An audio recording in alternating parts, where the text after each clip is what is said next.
Hi there, this is Nurse Sandy, and I'm here today to tell you about iron deficiency anemia. What is iron deficiency anemia? Well, it's a condition in which your body is low in iron. When your body does not have enough iron, it will make fewer red blood cells, like in this picture, or the red blood cells will be very small.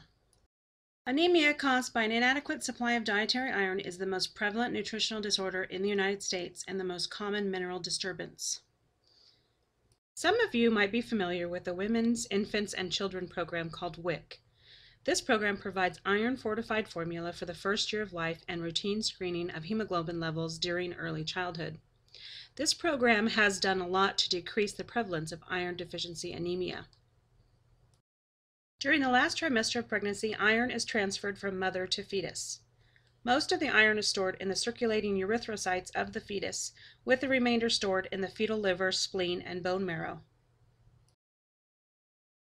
These iron stores are usually adequate for the first 5 to 6 months in a full-term infant, but for only 2 to 3 months in preterm infants or multiple births. Physiologic anemia should not be confused with iron deficiency anemia resulting from nutritional causes. Although most toddlers with iron deficiency anemia are underweight, many infants are overweight because of excessive milk ingestion. These babies are known as milk babies. These babies become anemic for 2 reasons. Milk, which is a poor source of iron, is given almost to the exclusion of solid foods, and 50% of iron-deficient infants fed cow's milk have an increased fecal loss of blood. After the diagnosis of iron deficiency anemia is made, therapeutic management focuses on increasing the amount of supplemental iron the child receives. This is usually done through dietary counseling and the administration of oral iron supplements. In formula-fed infants, the most convenient and best sources of supplemental iron are iron-fortified commercial formulas and iron-fortified infant cereals. Look at that baby chow down. Infants younger than 12 months of age should not be given fresh cow's milk. This may increase the risk of GI blood loss occurring from allergy to the milk protein or from GI mucosal damage resulting from a lack of cytochrome iron. The prognosis for a child with this condition is very good. However, there is some evidence that if the iron deficiency anemia is severe and long-standing, cognitive, behavioral, and motor impairment may result. An essential nursing responsibility is instructing parents in the administration of iron. Oral iron should be given as prescribed in 2 divided doses between meals.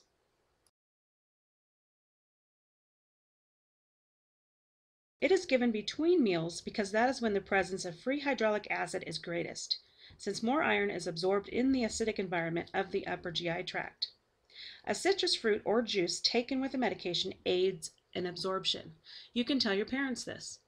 Here's a nursing tip. Cow's milk contains substances that bind the iron and interfere with absorption. Iron supplements should not be administered with milk or milk products.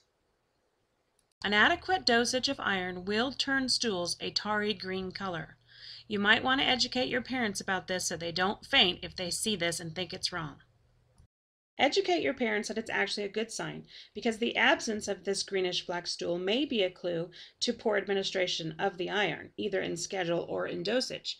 In that case, a little more education might be needed. Also teach them that if their child is receiving a liquid form of iron, it may temporarily stain the teeth.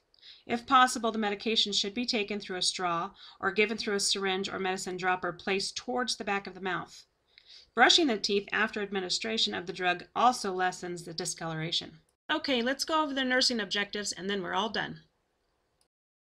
A primary nursing objective is to prevent nutritional anemia through family education. Because breast milk is a poor source of iron after 5 months of lactation, the nurse must reinforce the importance of administering iron supplementation to the exclusively breastfed infant by 6 months of age. However, the American Academy of Pediatrics recommends preterm and low birth weight infants or infants with inadequate iron stores at birth receive iron supplements before 6 months of age. In the formula-fed infant, the nurse discusses with parents the importance of using iron-fortified formulas and introducing iron-rich solid foods at the appropriate age, such as iron-fortified cereals. Again, when it's age appropriate, here are some examples of some iron-rich foods.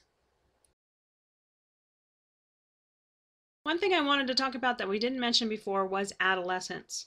Adolescents are also at risk because of their rapid growth rate combined with poor eating habits. Diet education of teenagers is especially difficult, especially because teenage girls are particularly prone to following weight reduction diets. Okay guys, that's it on iron deficiency anemia. Thanks for listening.